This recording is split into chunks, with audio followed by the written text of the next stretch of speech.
ناظرین، آپ دیکھ رہے ہیں پاکستان پیس ٹی وی اور میں ہوں عمار۔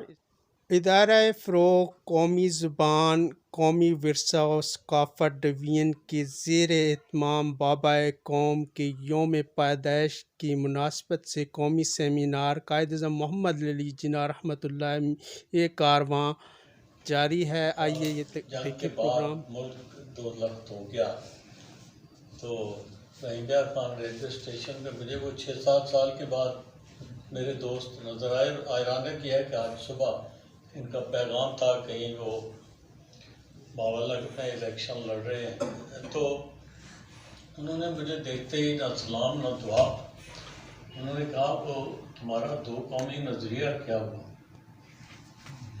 تو 2 قومی نظریہ ہمارے اس کی گہرائیوں میں ہے، اور اب اس کی سچائی اور اپلیکیشن اور زیادہ نمایاں ہوتی جا رہی ہے۔ میں بالکل مختصراً قائداعظم کی جو کانسٹیچوئنٹ اسمبلی کی 11 اگست 1947 کی تقریر ہے وہ اپنے حاضرین کو ریمائنڈ کراتا جاؤں۔ میرا خیال ہے سبھی کو پتہ ہے اس کی بنیادی تھیم یہ تھی کہ اب آپ کو اللہ نے یہ ملک دے دیا ہے، اب اس میں قانون کی حکمرانی، اب اس میں انصاف، اب اس میں مائنارٹیز کے ساتھ برابری اور ایکویٹی کا سلوک یہ لازمی ہے اگر آپ ایک ریپبلک کے طور پہ، ایک آزاد مملکت کے طور پہ آپ نے آگے بڑھنا ہے۔ گفتگو کی مستقبل کے حوالے سے جو ہسپتال میں گفتگو کی تو تینوں ہمارے جو مہمان ہیں، میں نے انہیں کی بات کو دہراؤں گا اگر آپ مجھے اجازت دیں۔ کچھ اتفاق بھی تھا، کچھ اختلاف بھی تھا۔ محترم ڈاکٹر فائد محمود عوان صاحب نے کہا کہ یہ ملک تہذیب کی بنا پہ تقسیم ہوا، عقیدے کی بنا پہ تقسیم شاید نہیں ہوا۔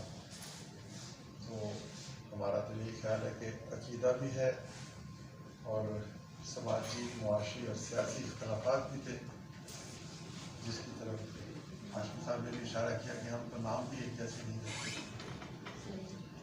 تو پاکستان کی تخلیق میں عقیدے کو ہم کی اہمیت کو نظر انداز نہیں کر سکتے۔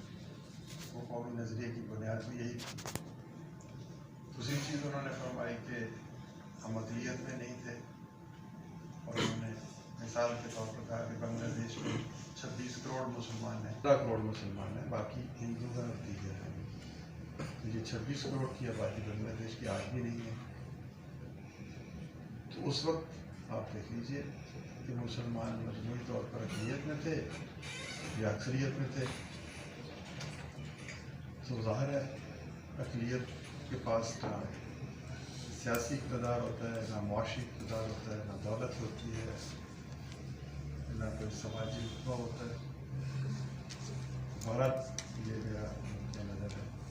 چیئرمین اخوت فاؤنڈیشن اور چیئرمین بے نظیر اینکر سپورٹ پروگرام، محترم پروفیسر ڈاکٹر حبیب الرحمان صاحب، chairman board of governors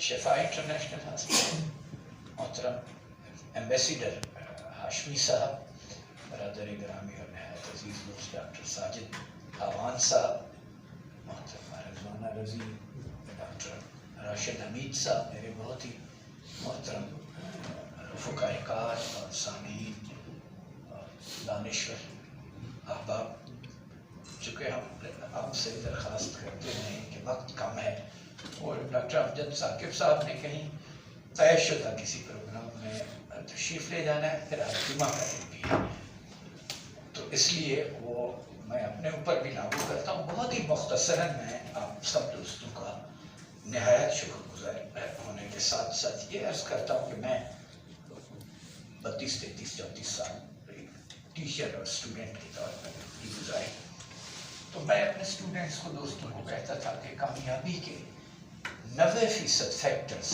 invisible ہیں یا روحانی ہیں۔ جہاں پر قائداعظم کی تقریب سالگرہ کے موقع پر ایک سیمینار کا انعقاد ہوا، اور یہ ایک بہت عمدہ قائداعظم کی گفتگو پر سیمینار تھا، اور طلباء جو ہے اس سے مستفید ہوئے ہیں۔